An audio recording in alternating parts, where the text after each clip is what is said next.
आजच डाउनलोड करा आणि तुमच्या आवडत्या मालिकांचा आनंद लुटा.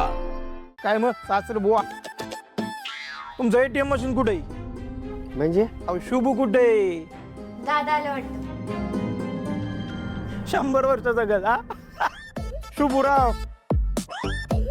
तुमचीच वाट पाहत होतो, तुमची वाट पाहू पार जेवण झालं आमचं. नमस्कार. बरे ना दादाजी?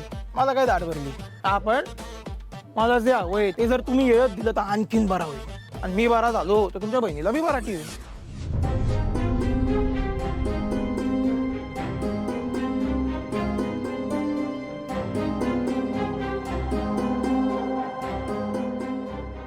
हे काय हा आता पुरीचं डोनेशन बी भरून व्हायचं नाही, तू काय भीक देतोय मला?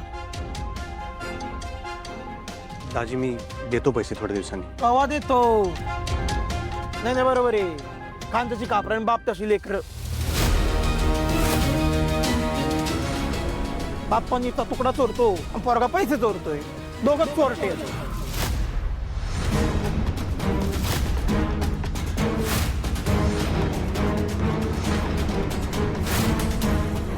हो जावई बापू, काही काय बोलायला लागला तो तुम्ही? तुमच्या लग्नासाठी जे कर्ज घेतलंय ना त्याचे हप्ते बी तोच फेडतोय. जरा तरी विचार करा. नाही काय म्हणते जावई बापू, माझं जरा ऐकता का? हे बघा, तुमच्या लग्नाला इतकी वर्ष व्हायला आली हो, शोभा हितच आहे ना. आता लग्न होऊन तुम्ही एवढं लांब लांब राहायचं म्हणजे तुम्ही तिकडं ही इकडं बरं दिसत नाही हो. आता तरी तुम्ही तुमच्या बायकोची आणि पुरीची जबाबदारी घ्या की. तुम्ही विचार करा की तुमच्या बायका पोरांना घेऊन जावा की तुम्ही. आता नाही म्हणजे या वर्षी तरी तिला घेऊन जावा की. काय काळजी करू नका, तुमचं पैसा आम्ही देणारच आहे की. ते कुठं जाणार आहेत वे? आम्ही सबूत दिलाय नव, आम्ही पैसा सगळं फेडू. पण माझ्या पोरीला आणि नातीला ओ काय घेऊन जा घेऊन जा घेऊन जा काय लावलं? तर मी आपलं ऐकून घेतो म्हणून तुम्ही लई हलक्यात घेताय. तुम्ही मला लग्नात पैसा तर डबल देणार होता, दिलं का? दिलं? इतकी वर्ष झाली लग्नाला सगळे पैसे दिला का? आणि जेव्हा येईन तेव्हा घेऊन जा घेऊन जा. लाज नाही वाटत का तुम्हाला? आणि मी काय म्हणतो सासरे बुवा, लावायला पैसे द्यायची दानच नसेल ना तर दोघांनी वाढ घ्या आणि भीक मागा.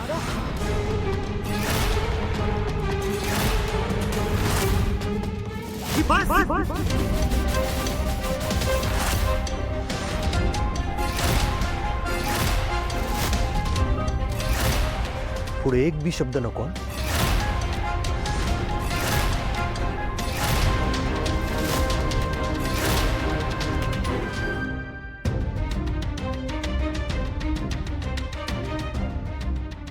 मार मार मार मार मार या मार. हो बघितलं का, शेजाऱ्यांच्या घरात जावायला मारता. या या तमाशा बघा. हो दादा बघितलं नाही, जावं आलं की लोक पुछतात आणि हे शाला जावायला बघून थोबड आणतात. कुठं माझं नशीब उलटलं होतं आणि युरफाट्या काळजाची माणसं माझ्या आयुष्यात आली काय माहित. अहो तसं नाही.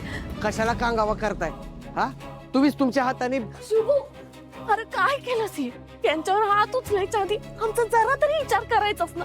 एकतर आधीच या घरात एक दिवस बी राहणं मरणासारखं झालंय आम्हाला. आणि तू तर आमचा संसार कायमचा मोड्या निघालास रे. अगं शोभा शुभूने काय नाही केलं. हो बरोबर, तुझा लाडाचा लेख आहे ना म्हणून त्याचीच बाजू घे तू. ए शोभे, तुला ध्यानात नाही आलं होय? अरे इथं लेकानं फार थोबाड आणलं तरी त्याचीच कड घ्यायची यांना. शोभे माफी मागायला सांगा. माझा शुभू माफी मागणार नाही. हा शुभू, आई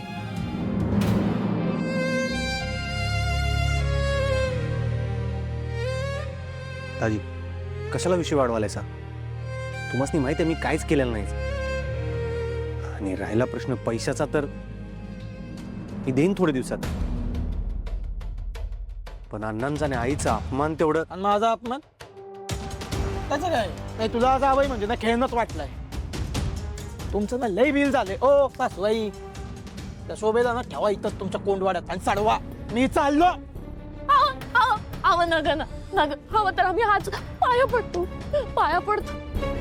हे बघ शोभे, ज्या हातानं माझा अपमान केला त्या हात जोर माझ्या समोर जोडले जात नाही ना तोवर थांबत नसतोय.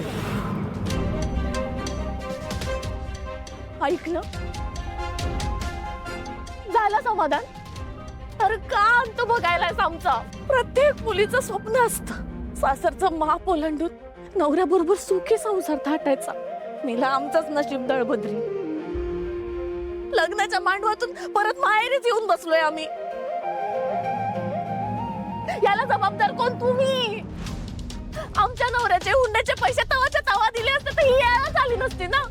आम्हाला बी करायचा होता संसार, आम्हाला बी नांदायचं होतं. पण काय केलं? बाहेर पण सांगून इथंच आणून बसवलं. अरे अजून पण हाडमोठ्यागत वागताय. जावयाचा अपमान करताय. आम्ही आणि आमच्या लेकीने आयुष्यभर इथंच कितपत राहायचंय असं वाटतंय का रे तुला? अरे का आमच्या संसाराची राग रांगोळी करायला निघालायस रे बाबा? अगं शोभा. आई,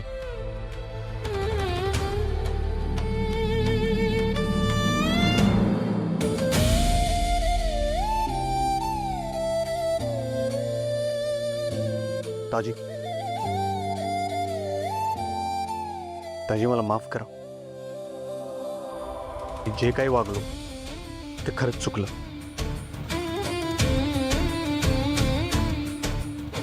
मी तुम्हाला शब्द देतो, मी तुमचे सगळे पैसे फेडेन.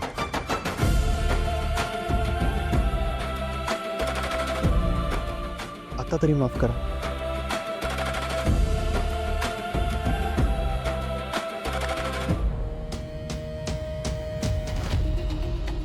माफ केलं जा. ताची, आता तरी ताईला घेऊन जावा. याची ऑफर जर का मी आत्ता मानली तर शोभेला आत्ताच्या आत्ता घरी न्यावं लागेल. बाबू वर पैसे मागायला पुण्यांदा येता येणार नाही ते वेगळंच. नको नको नको नको नको नको. नाही नाही नाही नाही नाही.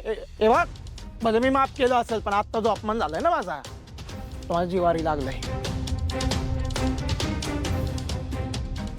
आता तुमचं तोंडच नाही ना बघायचं. अहो अहो अहो थांबा की.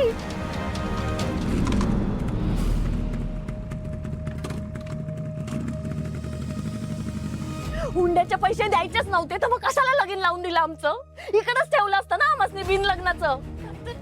नाही तर हिरी ढकलून द्यायचं ना, तिथं मेलो असतो आम्ही. अगं काय बोलायस? तू तर गप्पच बस रे शुभू.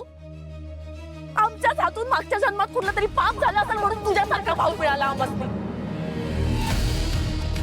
आमचंच मेलं नशीब दळभद्री. शोभा नाही आहे.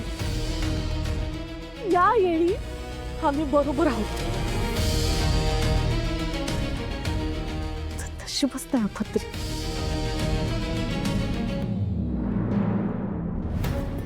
या पोरीला पण जन्माला नव्हतं घालायला पाहिजे आम्ही.